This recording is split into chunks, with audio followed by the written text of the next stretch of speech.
Bienvenidos, bienvenidas a un nuevo episodio de Vamos Viendo. Y hoy, como leyeron en la portada, mi historia.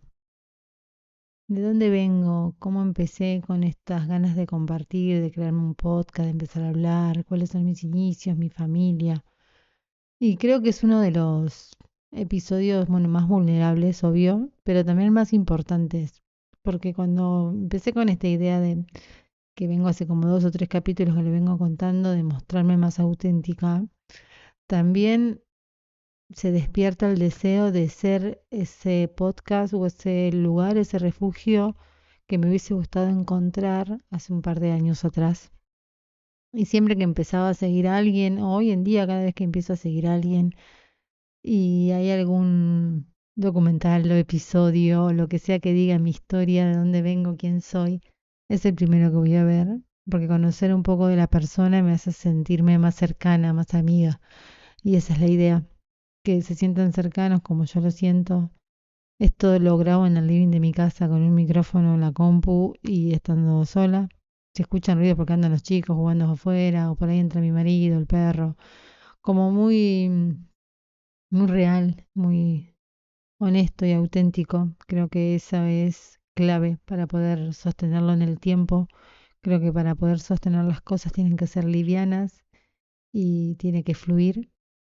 Así que va de eso, este podcast, de autenticidad y de fluir.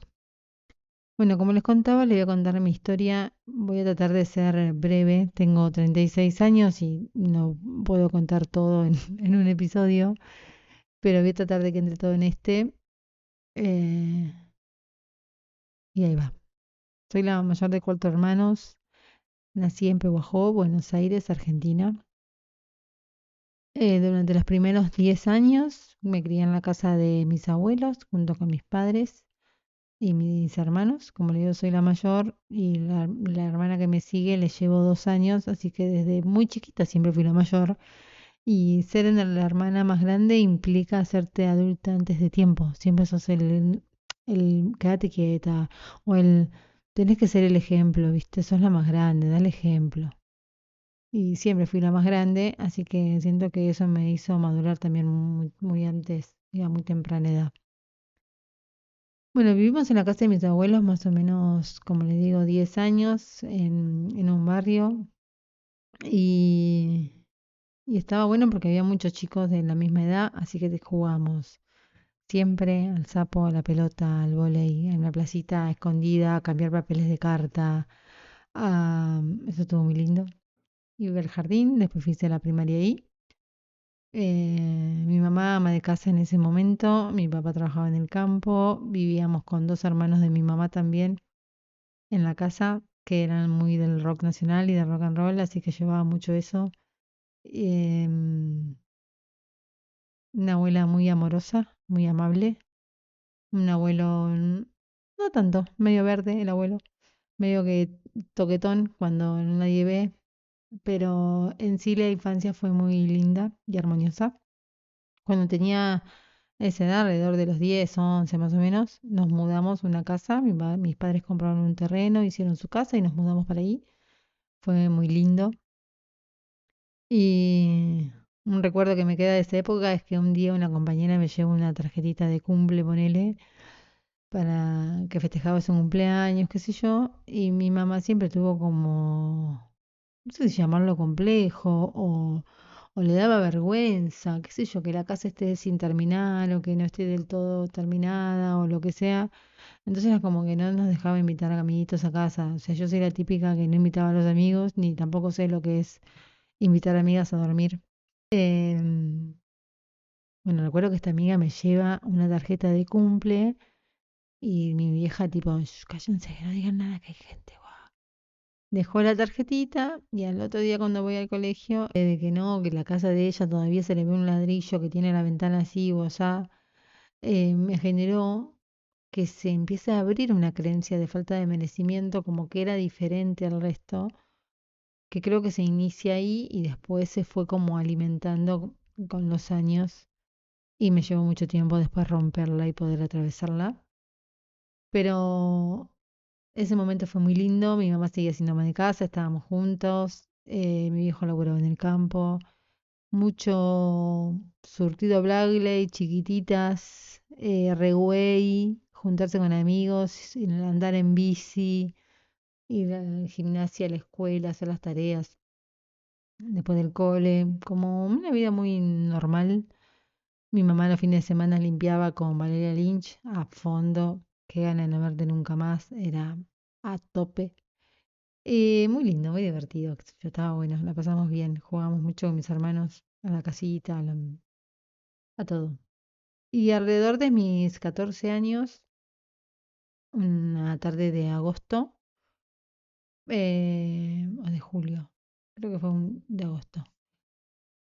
Mi viejo se fue como todas las tardes, que se iba al campo y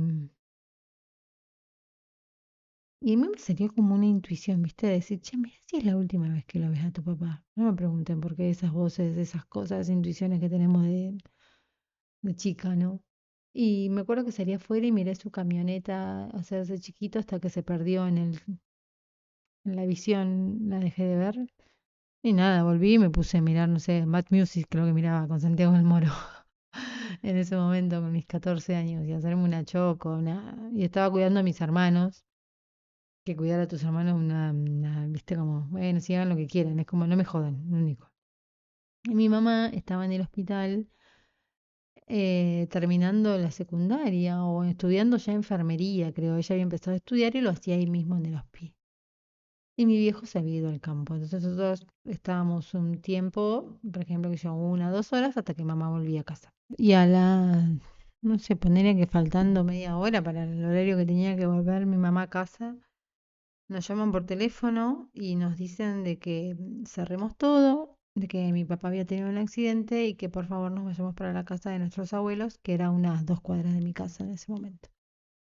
Así que, ok, cerré todo, agarré a mis hermanos y me fui a la casa de mis abuelos.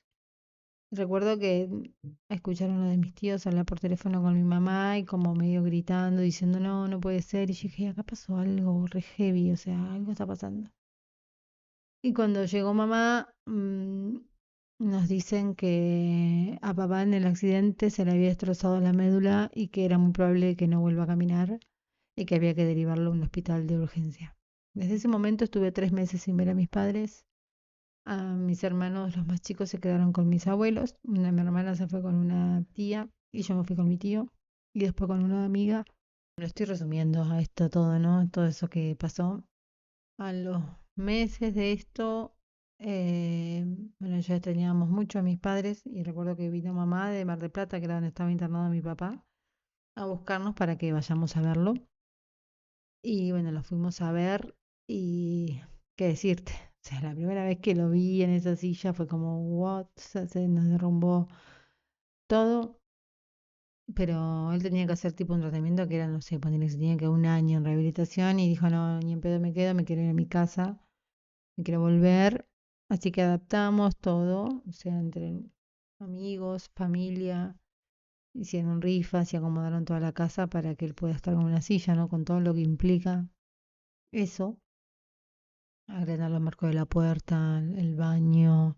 Bueno, adaptar todo para que una persona con esas condiciones pueda habitar de manera cómoda. Así que bueno, esa fue la realidad que viví a mis 14, 15. Se acercaba mi cumpleaños de 15 también. Fue todo como muy ahí. Obvio que no hice nada para mi cumple, un asado con mi familia y basta. Pero sí sé que ahí cambió todo. Cambió también su personalidad, cambió su manera, todo se tornó un poco más doloroso, violento, mucha ira, mucho enojo de él hacia la vida y por ende en su falta de conciencia también hacia nosotros. Fue todo muy cambiante. Yo como que mi mamá empezó a laburar porque a hacerse cargo de la parte económica y yo de mis hermanos y también trabajar porque quería tener cosas y a la vez ir al cole, entonces era como que pasé de tener 14 a 30, ¿entendés? De una, así, pum. Y en esa mentalidad la habían pasado, no sé, 2, 3 años, yo ya me había cambiado la nocturna, que es un error, pero bueno.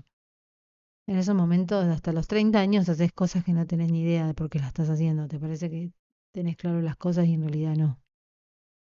y vi un estudio de esto. Hace un poco vi como en un estudio que decía que dicen que la adultez, o sea, la mayoría de edad, te la dan a los 18 o a los 21 años, pero está comprobado científicamente que la persona empieza a tomar decisiones acorde después de los 30. Bueno, imagínense las decisiones que podía tomar yo con 16, ¿no? Empecé el nocturno para poder trabajar y tener dinero. Y ese ambiente me fue llevando también a otras cosas y otros ambientes que no tenía que estar una niña claramente. Pero bueno, así se dieron las cosas. Yo me sentía que era enorme ya igual, ¿eh? Yo me sentía que ya estaba para irme a vivir sola, tener hijos, todo. Y así fue. A los 17 conocí al papá de mis hijos y, y quedé embarazada de mi primer hijo que nació a mis 18 años. Y acá hago un paréntesis en este relato para contar un dato no menor que me había olvidado, y esto es como un agregado que estoy haciendo en la grabación, es contar que un mes antes de que nazca mi hijo, mi papá muere, había contraído tenía un cáncer de esófago que duró más o menos unos 8 meses y falleció un mes antes de conocer a su primer nieto. Y esto fue como muy movilizador en mí, fue como, dale, o sea, un mes antes de verdad. Y sí, fue un mes antes y fue un momento donde pasé un duelo, el duelo de un padre y también la felicidad por ser madre, todo pasándome en el mismo momento y en mi cuerpo, sin entender muy bien, no dejaba de ser una niña de 18 años que no estaba entendiendo muy bien qué pasaba. Eh, pero bueno, era algo que quería, que me había olvidado de contar en el relato y ahora estoy agregando esto para que esté también, porque fue algo importante en mi vida. Continuamos. Y me fui de casa, me fui a vivir sola con, bueno, con mi pareja de ese momento y mi bebé. Ser mamá tan joven me trajo muchísimas experiencias y muchísimo aprendizaje. A los 20 volví a ser mamá de mi segundo hijo. Así que ser una mamá tan joven, este año yo tengo 36 y mi hijo este año cumple 18. Hemos pasado muchísimas cosas juntos. Quiero dejar eso para otro episodio cuando hable de la maternidad y de las cosas que me fue dejando la maternidad. Esto más que nada, este episodio tiene como una intención de que conozcan un poco de mi vida, sin entrar tanto en detalle. Bueno, cuestión que esta relación no funcionaba, en una relación basada más que nada en la falta de respeto y en la violencia, pero bueno, era lo que estaba acostumbrada a evitar y uno no puede detectar las banderas rojas cuando las banderas rojas fueron tu casa. Entonces para mí esos tratos y esos malos tratos eran hogar. Em, Hasta que bueno, por suerte, a los 23, 24 años me separo con los dos nenes chiquitos. Empiezo a trabajar en una clínica y en la cual trabajé como 9 años. Bueno, y en ese periodo como que empecé a vivir lo que no había vivido en la adolescencia. Los fines de semana que estaba sola, viajaba, salía. Me divertí mucho y lo pasé muy bien. Recuerdo que, nada, imagínense, era recién de 25 años, tenía un 4L, como para que se pongan en contexto. O sea, siempre un lío, todo. Me dormía, llegaba tarde al laburo todos los días. em, pero era divina igual. Me la recuerdo y me río. Sí, y andaba con los nenes para todos lados y cargaba, tenía un 4L y cargaba bici, juguete, y siempre se me quedaba en algún lado el auto, así que aprendí mucho como de mecánica en ese tiempo, como que el burro se trababa, o sea, la que están escuchando y entienden lo que digo, tenía que levantar el capó y darle con un palito, así, hasta que por ahí, ¡yum!, giraba y me subía y arrancaba. Siempre se quedaba parado en los lugares insólitos, ¿entendés? O sea, si vas a cruzar una calle en la mitad de la calle, nunca llegando a la esquina donde uno puede estacionar, no, no, no. Avenida, mitad. Y así con casi todos los autos que tenía en ese momento. Fue una época muy, muy divertida, pero muy al palo, ¿entendés? Andaba como al palo siempre. Y nada de eso, como para ponerlo en contexto de cómo era en ese momento. Pero un amor, lo recuerdo con muchísimo cariño y amor. He llorado mucho, me he sentido muy abandonada y he abandonado. He llorado por gente que hoy no me acuerdo ni cómo se llama, pero en ese momento lloraba y me parecía que se me terminaba el mundo. Y hoy, ni idea. Pero fue una linda etapa. Hoy abrazo mucho a esa chica que se la jugó y que estuvo ahí para sus hijos, para la casa, para el laburo y para adelante siempre. La amo y la respeto mucho. Es alguien totalmente diferente a la mujer que soy hoy, pero siento que honrar las partes que fuimos es algo maravilloso, porque liberamos la culpa, liberamos el cómo hubiese sido si, el entender que pasó lo que tenía que pasar, se dio lo que se tenía que dar, y hice lo que creía mejor para mí en ese momento. Y eso me hace ver que voy evolucionando y que quizás la de dentro de 10 años va a mirar con mucho amor y ternura a esta mujer que estoy siendo hoy. Así que son importantes dar lo mejor en cada etapa de la vida. Me fui por las ramas, volvemos. Bueno, estuve en esa época, más o menos soltera hasta los 28, como le decía, y a los 29 o 28, casi 29, conozco a Pedro, que es mi actual marido, y en ese momento era como una antítesis mía. Yo venía, bueno, como con toda esta vida, con toda esta mochila, como les cuento, y él era 4 años más joven que yo, sin hijos, una persona más libre, con su mochila, también con su camino recorrido, con sus dolores, con todo lo que conlleva un ser humano y con lo que traemos, pero diferentes. Yo siempre le digo que nos espejamos, éramos dos opuestos, que nos espejamos nuestros dolores, que después tuvimos una hija y después, recién después, nos conocimos. Nos conocimos, espejamos mucho nuestros traumas y nuestros dolores. Y acá viene el punto de quiebre, que es algo que conté en el episodio que dice el día que me di cuenta, creo que es el segundo o el tercer episodio, que, que él después, bueno, quedé embarazada de Esme, de mi tercera hija, y cuando Esme tenía más o menos un año, él me dijo que no me quería más, que no quería estar más conmigo, que se quería separar. Y a mí me la voló. O sea, fue como, ¿cómo? O sea, yo no podía entender que ya no. ¿Cómo? ¿Cómo puede ser? O sea, ¿cómo puede ser que no me quieras más? Esto no puede estar pasando. Y él me decía, no, no. O sea, súper seguro de que no, no te quiero más. O sea, querete un poco, no. A mí, chicas, me agarró un ataque. O sea, no lo podía entender, lo llamaba mil veces, lloraba. Y ahí empezó como buscaba, no sé, cómo hacer para que se enamore de mí de nuevo, por qué no me quiere. Yo me veía que era que un error. Hasta que llegó un momento que me di vergüenza ajena, que no podía creer que yo sea así.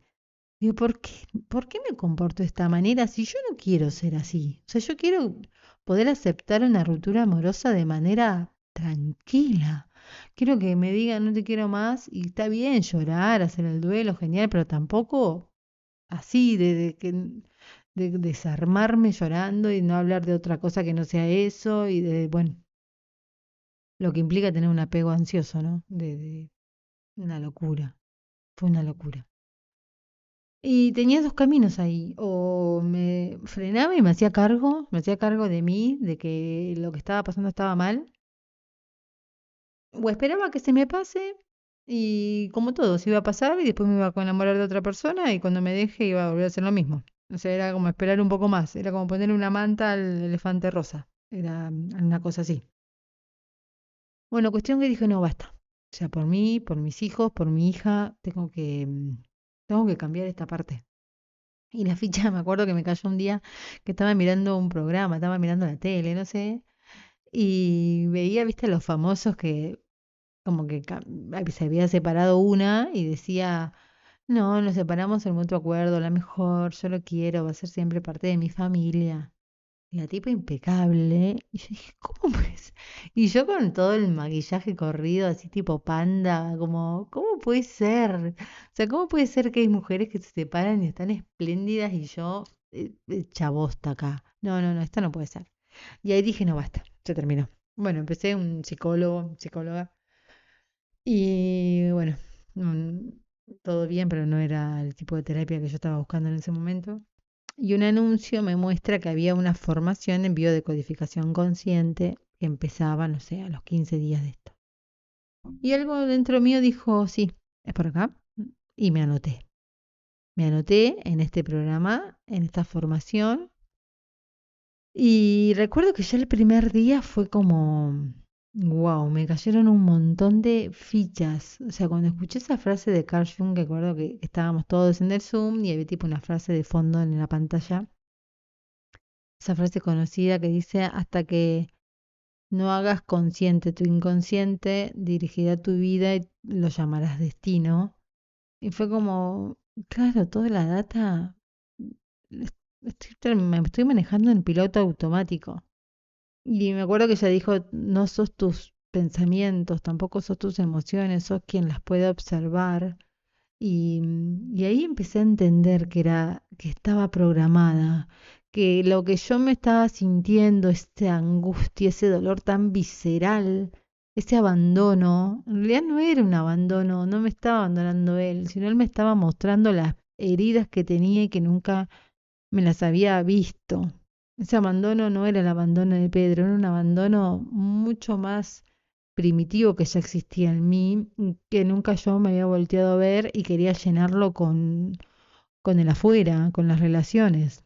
Yo estaba espejándome en él muchísimo.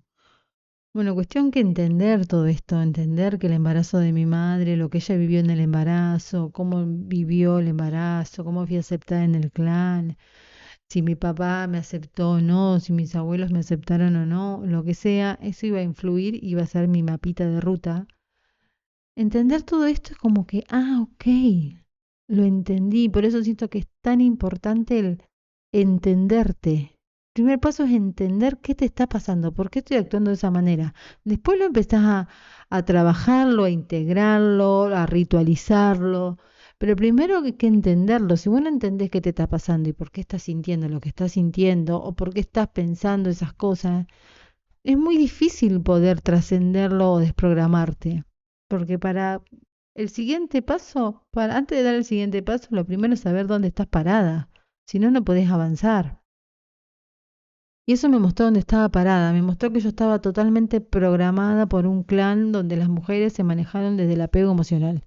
Donde empecé a mirar y a observar, ok, ¿cómo son las relaciones de mi clan familiar? A ver, a mi mamá, igual a la mía. O sea, mi papá decía, ay, mi mamá estaba ahí atrás todo el tiempo, la de mi vieja, la de mis tíos, la de mi mamá. O sea, ¿hay alguna relación sana, linda, que yo diga, wow, qué ejemplo a seguir? No, ninguna. No existía. O sea, literalmente no existía. Bueno, y ahí sentí como, ok, es por acá. Entonces yo me acuerdo que empecé como a llamarlo de nuevo y a decirle, ya entendí por qué, ya entendí, ya entendí por qué me manejé de esta manera. O sea, yo ya entendí. Y como vi mis traumas, puedo ver los tuyos. Y sabés lo que tenés vos, un apego evitativo y por eso te vas todo el tiempo. Y era lo mismo, ¿entendés? O sea, seguía sin hacer lo que tenía que hacer, que era aprender a estar sola.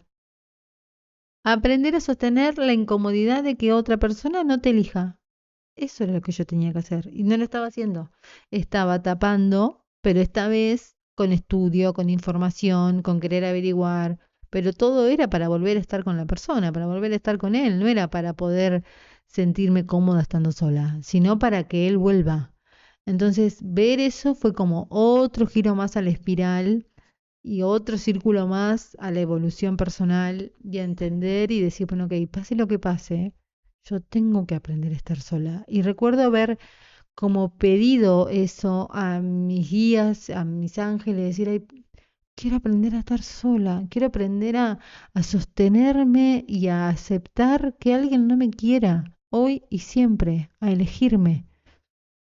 Y parece que me escucharon. Porque al tiempo de esto, que esto pasó, eh, Pedro viene y me dice que, bueno, nosotros hemos empezado como a ver, a vincular nuevamente, y él me dice que había visto como muy viable la posibilidad de irse a vivir a Italia, de ir, conseguir un trabajo, una casa, y que al tiempo nosotros podamos ir para allá y empezar de cero en otro país. Le digo, bueno, ok, esto me lo contó poner en diciembre, y le digo, ok, ¿y cuándo sería esto? En febrero. Buenísimo. Lo bueno que me avisaste con tiempo, le digo, genial. Así que bueno, y así fue. En febrero, el 14 de febrero, ni más ni menos, se fue. Pero yo sentí una paz. Yo me acuerdo que mis amigas me decían, boludo, ¿cómo vas a hacer? O sea, casi te desgarrás llorando por esta situación. ¿Cómo vas a hacer cuando él no esté y esto? Y yo sentía una paz de que sí, como es lo que pedí. Yo pedí aprender a estar sola y la vida me está dando esta posibilidad y no la voy a desaprovechar. Yo quiero aprender a estar bien conmigo y a estar sola y a pasar tiempo de calidad conmigo y a ser feliz y, y también aprender a que puedo estar amando a alguien, puedes amar, pero a la vez amar no significa abandonarte. Antes yo entendía que cuando amaba a otra persona me entregaba por completo y entregaba hasta mi propia vida y toda la energía del día, de los pensamientos que tenía, era en base a la relación, en qué estar haciendo, en qué me voy a poner para que me vea, qué voy a hacer de comer, todo era en base al otro. Y yo lo que quería en ese momento era aprender a que todo gire en torno a mi existencia, a mí. Y que estar en pareja sea una elección, desde la elección y no desde la necesidad de estar con otro, sino una elección y que esté o que no esté no iba a modificar el amor que me tenía a mí misma. Así que en ese tiempo comencé varias actividades que hicieron que vuelva a encontrarme conmigo. Empecé, empecé teatro, que me hizo tan bien. Empecé a hacer cosas que me conectaban conmigo sin que sean terapias. O sea, cosas que hacía por disfrute. O sea, disfrutar de actividades por el solo hecho de darme permiso a disfrutar y a conectar conmigo. No que todo era que tenía que sanarme y curarme y hacer miles de terapias porque algo me estaba mal, sino entender que no había nada mal, que simplemente tenía que nutrir la relación conmigo misma. Entonces empecé, como les digo, teatro, pintura, a cuidar más mi cuerpo, a comer más sano, a leer mucho, a empezar a investigar más allá de lo que había estudiado, a estudiar otras cosas como la energía, como el reiki, como tantas cosas, numerología, a ritualizar. Me di cuenta de la importancia que era el ritualizar y conectar con la luna. Dejé los anticonceptivos para hacer una limpieza uterina profunda, energética, conectando con las fases de la luna y me di cuenta cómo la toma de anticonceptivos te bloquea totalmente tu intuición y tu creatividad y el estar limpia de esa toma de anticonceptivos y empezar a conectar con el ciclo lunar, empezar a menstruar con la luna llena, ovular y ver las diferentes personalidades que me habitaban, estas cuatro mujeres que me habitaban a mí y cómo era que me sentía en cada semana, cómo me iba para adentro cuando menstruaba, cómo me salían ganas de crear cuando estaba ovulando, cómo en la semana previa a menstruar empezaba como a prepararme el nido y me daban ganas de cambiar los muebles de lugar, de pintar, de hacer, y en realidad era que estaba llegando el momento de empollar y de meterse para adentro, y mi cuerpo lo sabía, entonces iba preparando el ambiente. También salían iras, broncas, enojos o los reproches, los hacía en ese periodo, que es cuando aparecen esas sensaciones que aparecen para ser vistas, que luego van a ser evacuadas en el último sangrado. Ya hablaremos de esto y haré un especial de sabiduría femenina a través de los ciclos menstruales y de la luna, que es muy hermoso. Este aprendizaje me enseñó mucho y hasta hoy lo sigo utilizando, al tener un registro de nuestra menstruación que por algo está y es tan sagrada y este sistema nos enseñó a odiarla, a detestarla, a putear cada vez que te llega la menstruación y decir otra vez, tengo que quejarse. Y en realidad ahí hay una magia y hay una sabiduría que si sabemos conectar con eso, nos volvemos muy poderosas y nos ayuda a estar muy bien con nosotras mismas y muy más conectadas a la tierra y a la naturaleza y, y nos vuelve más humanas, más mamíferas, más lo que somos, más reales.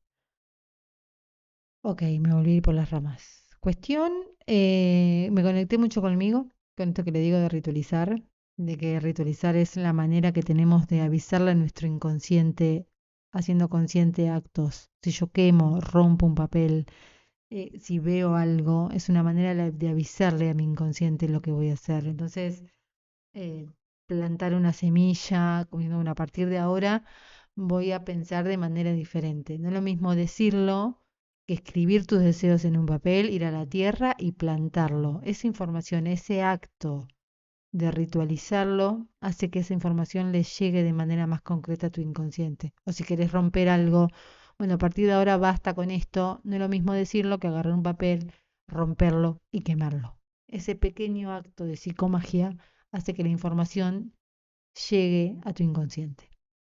Todo esto lo aprendí en este periodo y fue magia pura en mi vida. Fue un momento de mucha conexión conmigo misma y un momento muy hermoso en mi vida. Y mientras que esto pasaba, Pedro me dice, ya llegó el momento, si quieren venir, yo ya estoy acá, estoy bien, tengo el trabajo, la casa, va, y nos vinimos. Y bueno, llegamos y siento que fue un volver a encontrarnos, a reconocernos. Por eso, siempre, como les dije hoy, nos espejamos, tuvimos una hija y después nos conocimos, nos reconocimos, porque la relación que tenemos hoy es totalmente distinta a los chicos que se conocieron en ese momento. Yo soy totalmente diferente. Yo aprendí a quererme y, y él tuvo todo su aprendizaje el estar solo también acá, viviendo 9 meses en otro país, lejos de todo lo que significa emigrar y lo que es estar lejos de tu rutina y que te cambie la vida así por completo. Él aprendió mucho, habrá tenido sus vivencias, yo las mías, y eso hizo que nos encontremos en otro punto de la espiral, en otro punto evolutivo de la relación. Pero la evolución primero fue personal. Él tuvo que tener sus vivencias para valorar ciertas cosas y evolucionar de manera personal, y yo las mías. Yo tuve que pasar ese año, como le digo, encontrándome conmigo misma y amando estar conmigo para después unirnos desde la elección y no desde la necesidad. Nos unimos y nuestra pareja se hizo mucho más fuerte. Pasamos a ser equipo. Estábamos solos en un país donde se habla otra lengua, con otra cultura, otra gente. Un pueblito de 700 habitantes, o sea, mini. Se llama Santa Agata Feltria. Y hay un castillo y un par de casas, un bar, una escuela, un hotel y un par de fábricas. Y basta. Como que no es, o sea, también hubiese sido distinto, creo que si te vas a una ciudad súper grande, donde hay más movimientos y más distracciones también. Este lugar a ser un pueblito de montaña tan chiquito, donde en invierno a las 4 de la tarde ya es de noche, nos llevó a la unión y a estar más para adentro. Pero es un pueblito muy encantador. Yo voy a dejar fotos de todas estas cosas que les estoy contando, ¿no? Tanto de la infancia, de mi papá, de cuando me reencontré con Pedro en Italia, de cuando nos casamos, porque llegué y a los meses nos casamos en este pueblo. Así que voy a dejar fotos de todo en las destacadas para que puedan ir y mirar. Esto es un paréntesis en la grabación. Retomamos. Y al principio medio que nos costó, porque imagínate que cuando vos venís de una relación donde es montaña rusa, donde siempre hay una pelea, donde hay una discusión, donde hay una escena de celo, donde hay un grito, estar en una relación calma es como algo está pasando. O sea, el sistema nervioso no está acostumbrado a eso, siempre va a buscar lo que es hogar y lo que es conocido. Y si lo mío con él, lo conocido, era el caos, y lo va a buscar. Pero por suerte yo ya tenía mucho trabajo los dos y pudimos entender esto de que veníamos con estas programaciones, que no somos nosotros, que son nuestras programaciones vinculándose, que tenemos que frenar antes, el poder hablar las cosas, el entender qué tipo de apego tiene cada uno, de dónde viene tu apego, de dónde viene el mío, por qué tipo de relación queremos. ¿Tenemos ejemplo de la relación que queremos formar? No. Bueno, ok, entonces nosotros estamos creando algo de lo cual no tenemos referencia en nuestro árbol. Somos los primeros que queremos crear una relación sana, fuerte, madura, que perdure en el tiempo, donde reine el habla, la comunicación. Entonces, bueno, eso no, nos llevó un tiempo y estamos en ese trabajo. Yo creo que las relaciones se construyen día tras día, es algo que se va puliendo, se va hablando y se va creando, pero lo bueno es que el verlo y el querer los dos lo mismo y el poder ir dándonos cuenta de que somos parte de la evolución y que la relación es una tercera energía, está él, yo y la relación. La relación es una energía aparte de nosotros dos, que antes para mí era lo mismo, yo no lo veía así y ahora sí, me di cuenta de que es algo aparte y que está nutrido por los dos, aunque los dos los vamos sosteniendo.